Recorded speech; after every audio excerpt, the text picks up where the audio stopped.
immediately love this long, sweeping shot showing off the really impressive and colorful lot that they filmed this show on. The music is also so wonderfully positive and perfectly misleading. And excellent how much work they do to make the street feel alive. There's so many different people engaged in various typical suburban activities. My name is Mary Alice Young. When you read this morning's paper, you may come across an article about the unusual day I had last week. Smashing through the fourth wall by having Mary Alice address the audience directly, as if they're in this world and can read the paper. Very immersive. It helps Wisteria Lane feel like just any other street in America. Also worth noting that Brenda Strong is the perfect casting for this character. Such a pleasant, yet authoritative and clear voice. I made breakfast for my family. I performed my chores. I completed my projects. I ran my errands. So funny how aggressively pleasant the scenery is for all of these cuts. Quietly polishing the routine of my life until it gleamed with perfection. That's why it was so astonishing when I decided to go to my hallway closet and retrieve a revolver that had never been used. Such an intriguing start to this series, upending this picturesque suburbia with something that is extremely dark and heavy, not fitting with that idea of the satisfied, complacent housewife or the perfect, happy families. A great setup for the main theme of the show. Excellent shot with her in the reflection of the family photo. My body was discovered by my neighbor, Mrs. Martha Hoover, who had been startled by a strange popping sound. God, the transitions in this show are always so good. They pack a ton of jokes into just the switching between scenes. I think it's also fitting that Martha eats up Mary Alice's quote-unquote blood here, kind of a hint for her role in her suicide. They really go all in on the campy symbolism. Mrs. Hoover tried to think of a reason for dropping in on me unannounced. After some initial hesitation, she decided to return the blender she had borrowed from me 6 months before. Nailing this nosy, annoying neighbor trope right off the bat. Wonderfully chaotic music, Steve Jablonsky is kind of a genius. You might recognize the general sound of this music from the Sims soundtracks, for which he also created a masterpiece. It's my neighbor. I think she's been shot. There's blood everywhere. Yes, you've got to send an ambulance. You've got to send one right now.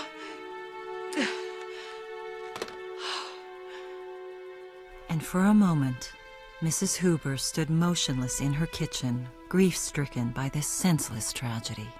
But only for a moment. If there was one thing Mrs. Hoover was known for, it was her ability to look on the bright side. Such a satisfying comedic closing for this cold open. Pretty creative title screen. Ooh, gorgeous shot of the sunlight seeping through the trees. After the funeral, all the residents of Wisteria Lane came to pay their respects. And, as people do in these situations, they brought food. Lynette Scavo brought fried chicken. Lynette had a great family recipe for fried chicken. Of course, she didn't cook much while she was moving up the corporate ladder. She didn't have the time. But when her doctor announced Lynette was pregnant, her husband Tom had an idea. Why not quit your job? Kids do better with stay-at-home moms. It would be so much less stressful. But this was not the case. In fact, Lynette's life had become so hectic, she was now forced to get her fried chicken from a fast food restaurant. These opening monologues are fantastic at establishing everything you need to know about these characters in a few sentences. You are going to behave today. I am not going to be humiliated in front of the entire neighborhood. And, just so you know how serious I am, What's that? Santa's cell phone number. How'd you get that? I know someone who knows someone who knows an elf. And if any of you acts up, so help me, I will call Santa and I will tell him you want socks for Christmas. You willing to risk that? This shows right off the bat how creative Lynette has to think as a mother, and how businesslike her transactions with her children are. Gabrielle Solis, who lives down the block, brought a spicy paella. Gabrielle liked her paella piping hot. However, her relationship with her husband was considerably cooler. If you talk to Al Mason at this thing, I want you to casually mention how much I paid for your necklace. Why don't I just pin the receipt to my chest? He let me know how much he paid for his wife's new convertible. Look, just work it into There's the conversation. no way I can just work that in, Carlos. Why not? At the Donahue party, everyone was talking mutual funds. And you found a way to mention you slept with half the Yankee outfield. I'm telling you, it came up in the context of the conversation. Hey, people are starting to stare. Can you keep your voice down, please? Absolutely. I wouldn't want them to think we're not happy. Smart to emphasize the importance of appearance over actual happiness, especially with these two. Another very consistent theme of this show. Everything pretty on the surface, but hiding really dark mysteries and betrayals.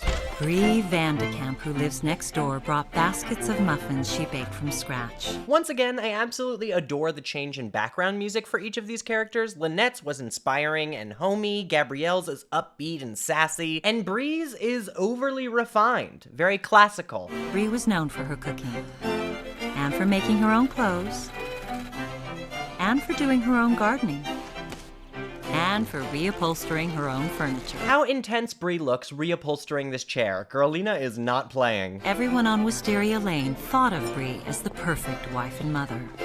Everyone, that is, except her own family. Another quickly brilliant critique of a common housewife archetype and how destructive it can be to the family bonds. Paul. Zachary. Marcia Cross was a genius in this role, just the way she even pronounces Zachary. Susan Mayer, who lives across the street, brought macaroni and cheese. Her husband Carl always teased her about her macaroni, saying it was the only thing she knew how to cook, and she rarely made it well. It was too salty the night she and Carl moved into their house. It was too watery the night she found lipstick on Carl's shirt. The storytelling in this show is so creative, using Susan's awful mac and cheese to flash through their marriage. But Mrs. Young always seemed happy. Yeah. Sometimes people pretend to be one way on the outside when they're totally different on the inside. Oh, you mean like how Dad's girlfriend is always smiling and says nice things, but deep down you just know she's a bitch. I don't like that word, Julie. But yeah, that's a great example. Good establishment for how casually Julie and Susan talk to one another. Very odd mother-daughter dynamic, but it makes sense given what they've been through.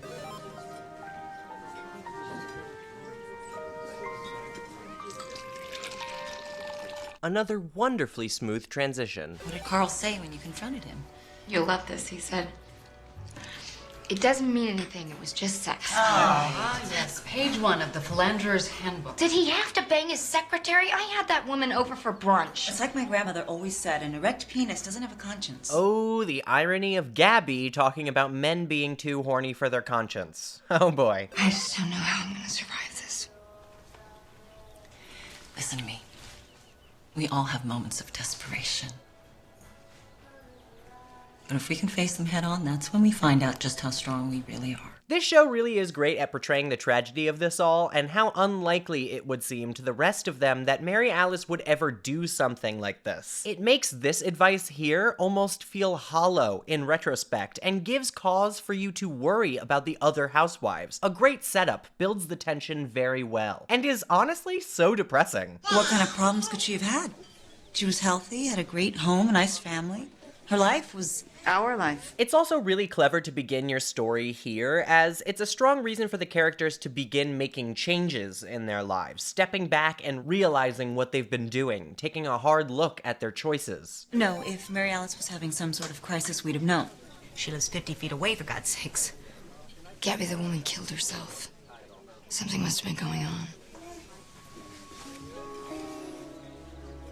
Establishing a darker mystery that has something to do with Mary Alice's suicide. Oh yeah, Ms. Hooper told me about you. Said you illustrate children's books. Yeah, I'm very big with the under 5 set. What do you do? Plumber. So if you ever have a clog or something. Now that everybody's seen that I brought something, I should probably just throw this out.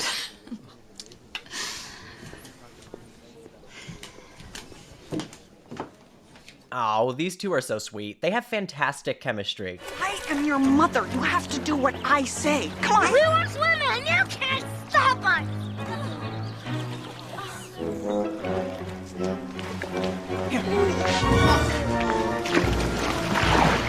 So many great examples in this first episode about how Lynette does not play. We have to leave now. Once again, I am so sorry for your loss. Go. Lynette shouldn't have been so concerned about my husband. He had other things on his mind. Things below the surface. The camera! This show is so wonderfully campy. Does a great job of both being a satire of soapy drama and having good actual drama. Well, some did their cooking. And some did their cleaning. Another fun continuous shot to encompass every housewife. Susan knew she was lucky. Well, An eligible bachelor had moved on to Wisteria Lane, and she was the first to find out. But she also knew the good news hello there. travels quickly. Edie Britt was the most predatory divorcee in a 5-block radius. Oh my god, what a wild introduction line. Susan had met the enemy, and she was a slut. Also, a downright insane observation for an impartial dead person to make about someone. I'm not going. It's business. Tanaka expects everyone to bring their wives. Every time I'm around that man, he tries to grab my ass. I made over $200,000 doing business with him last year. If he wants to grab your ass, you let him. Holy shit, Carlos! They do a great job showing how helpless Gabrielle feels and how she's essentially used as a prop and not even treated like a person. I really hate the way you talk to me. And I really hate that I spent $15,000 on your diamond necklace that you couldn't live without. But I'm learning to deal with it. So, can I tell Tanaka we'll be there tomorrow night? John, we have bandages top shelf in the kitchen. Ugh. Gotta take a point off for this, though. This is disgusting and should not ever have been treated as anything desirable. This is rape, nothing less. I don't care about how normalized it was during the time. It was never okay. No one ever should have been okay with it or portrayed it as a sexy, illicit thing. But I will say that Gabrielle cheating in itself makes sense as a mistake for her character to make as a way to retain some agency with Carlos. I just wish they chose someone of legal age. You know, make it a college kid. What would have been the difference in this storyline if that was the case? Besides the fact that she has no chance of being arrested. Why can't we ever have normal soup? Danielle, there's nothing abnormal about basil puree. Every line from Bree's mouth is so equally pristine and absurd. First of all, your father can't eat onions. He's deathly allergic. Setting up that Rex will die if he eats onions. So, how's the ossobuco? That's okay. It's okay. Andrew, I spent 3 hours cooking this meal. How do you think it makes me feel when you say it's okay in that sullen tone? Highlighting how Bree derives comfort from pleasing her family. Who asked you to spend 3 hours on dinner? Excuse me? Tim Harper's mom gets home from work, pops open a can of pork and beans, and boom, they're eating. Everyone's happy. You'd rather I serve pork and beans? Apologize now, I am begging. I'm saying, do you always have to serve cuisine? Can't we ever just have food? And not an invalid point from Andrew here. Why is he required to show false love for things that he didn't even want? Are you doing drugs? What? Change in behavior is one of the warning signs, and you have been as fresh as paint for the last 6 months. Ugh, I adore the rhythm with which Marcia Cross reads her lines. She is so talented. I'm not the one with the problem here, alright? You're the one always acting like she's running for mayor of Stepford. Honestly, a very cultured reference for Andrew to make here to the Stepford Wives. Seeing that you're the head of this household, I would really appreciate you saying something. Pass the salt? Also showing how her husband is completely unsupportive. Not confrontational, just absent. A very realistic conflict. Nothing extremely explosive or dramatic. Just frustrating. Tom, this is my 5th message and you still haven't called me back. Well, you must be having a lot of fun on your business trip. I can only imagine. Well, guess what? The kids and I want to have some fun too, so unless you call me back by noon, we are getting on a plane and joining you. Mom! Not now, honey. Mommy's threatening Daddy. Mommy's threatening Daddy. Felicity Huffman absolutely destroys all of these one-liners. How are you? How's the firm? Good. Everyone misses you. Yeah. We all say if you hadn't quit, you'd be running the place by now. Yeah, well. So, how's domestic life? Don't you just love being a mom? God, this conversation is brutal to sit through. So much subtle condescension and forced smiling. For those who asked it, only one answer was acceptable.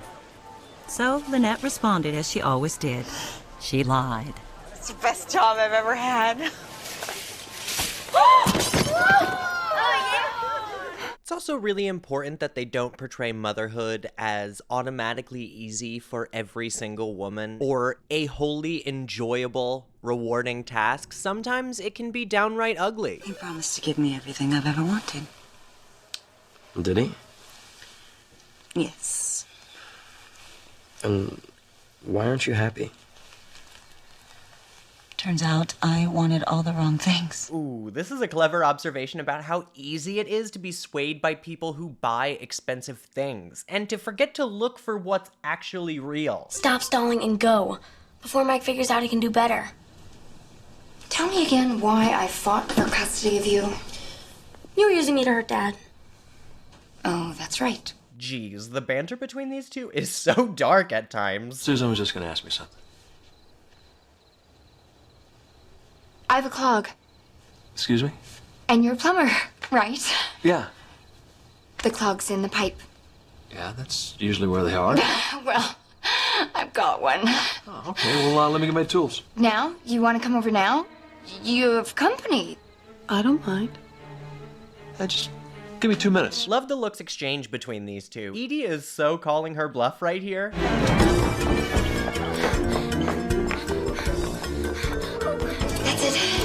Just stuff the hair down. I stuffed it. It's not enough to clog it. Here, look.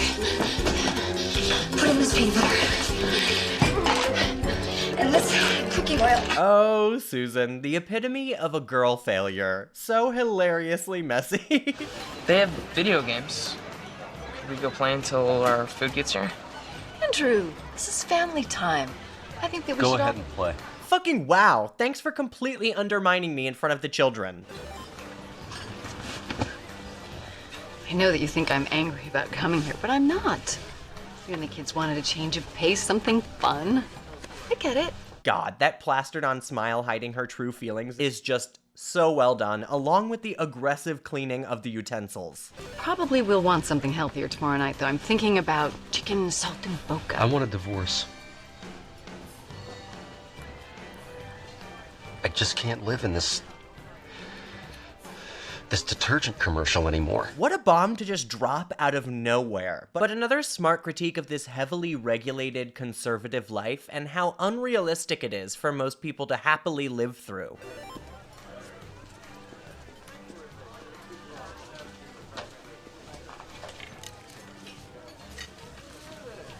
Bree Vandekamp! So funny how Martha Huber is just fucking everywhere in this show. Perfect representation of a busybody. How are you doing? Bree longed to share the truth about her husband's painful betrayal, but sadly for Bree, admitting defeat was not an option. Great. And this is crucial to highlight that no matter what is happening with her feelings, she always puts on that smile. Calls into question every interaction that we've seen from her thus far. What's in this? What do you mean what's in this? It's salad. With onions? What? You put onions in my salad! No, I didn't. Oh, wait. Bree's reaction here kills me. Imagine that being how you respond to realizing you almost killed your husband, or that he's actively dying right now.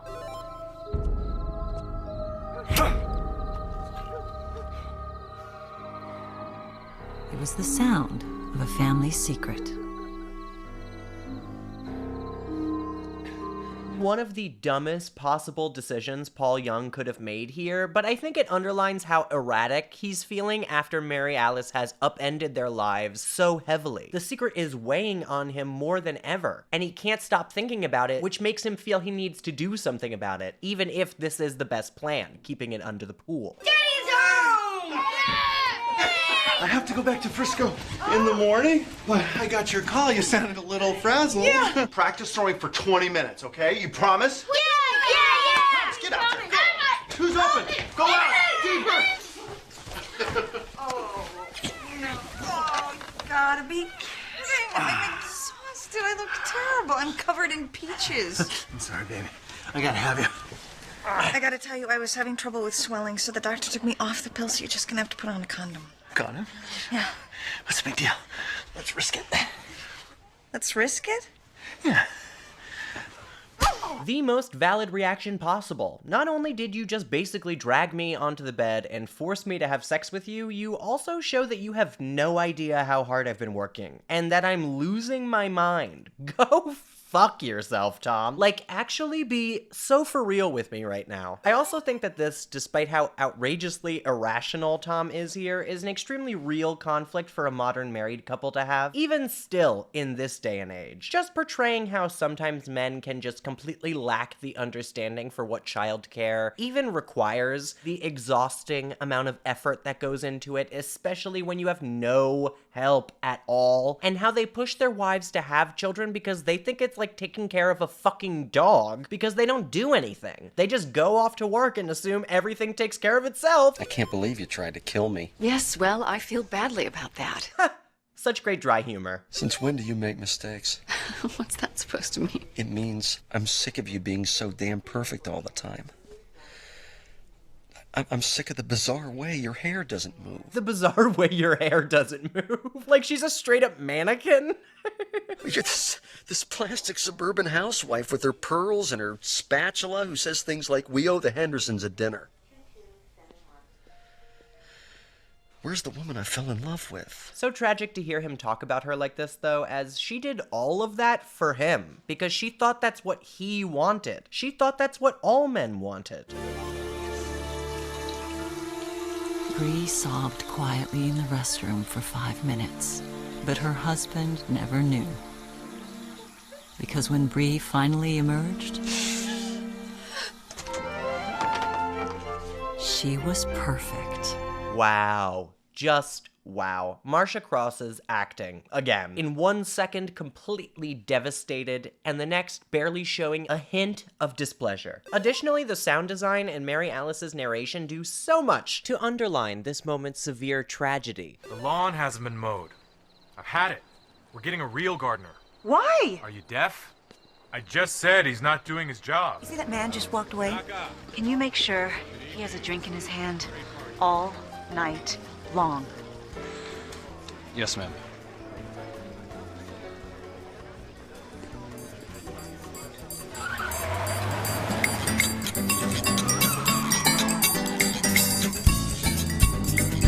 Hilariously wild sequence that shows how far Gabby's willing to cover this all up really portrays her selfishness and need to have her cake and eat it too. Susan! Oh, Mrs. Huber, how you doing? Not too well, I'm afraid. I'm trying to find something to soothe my stomach. Lots upset? Yeah. I had the worst macaroni and cheese at the wake. It's been running through me ever since. Oh. What a great way to bring this back. Edie?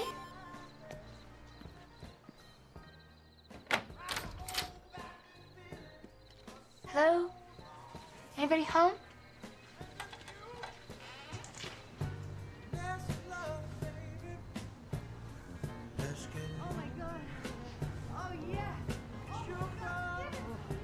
And just like that, the possibility Susan had clung to, the maybe of Mike Delfino, was gone forever.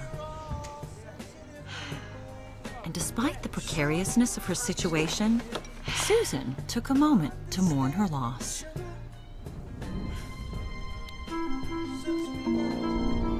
What? This is so downright insane as a consequence. I love how comedically far they're willing to take everything in this show. Like, this is clumsy to just a whole other degree. Is somebody else there? Oh my god! Focusing hard on the measuring cup as it becomes a key part of the main story. I just, feel really bad for Edie. Oh, honey, don't worry about Edie.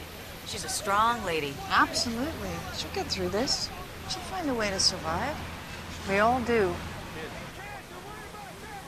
Oof, this line hits so hard, and I love that they don't play up the contradiction, just have a bit of a moment of silence as it sinks in for the cast. Mary Alice has taught them that not everyone does. Wow, what happened? Mike! And suddenly, there he was. Where were you? I just got back from the movies. Edie had a fire, huh? Yeah. Yeah, but she's fine now. Everything's fine now. Wild that Susan ends this situation happy too. She is so back and forth, swings from emotion to emotion. Another pretty gorgeous shot. Hey, it's me. No, nothing yet, but don't worry. I'm definitely getting closer.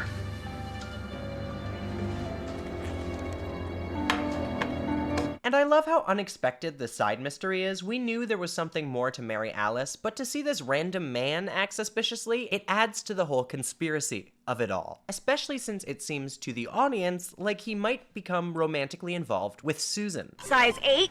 Ha! She always told me she was a size 6. Guess we found the skeleton in her closet. Not quite, Gabrielle. Not quite. What's that? It's a letter addressed to Mary Alice.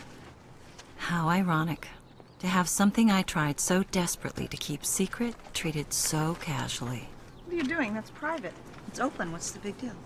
Love the contrast in reactions to Gabby's invasiveness really highlights their differences. What does this mean? I don't know, but check out the postmark. Oh my God, she got it the day she died. Do you think this is why she... I'm so sorry, girls. I never wanted you to be burdened with this. Oh, Mary Alice, what did you do? A fantastic way to end the first episode with more intrigue and to get you to come back for more. Really such a brilliantly written, fun show. And excellent framing with the beginning with a wide zoom back out to the lane.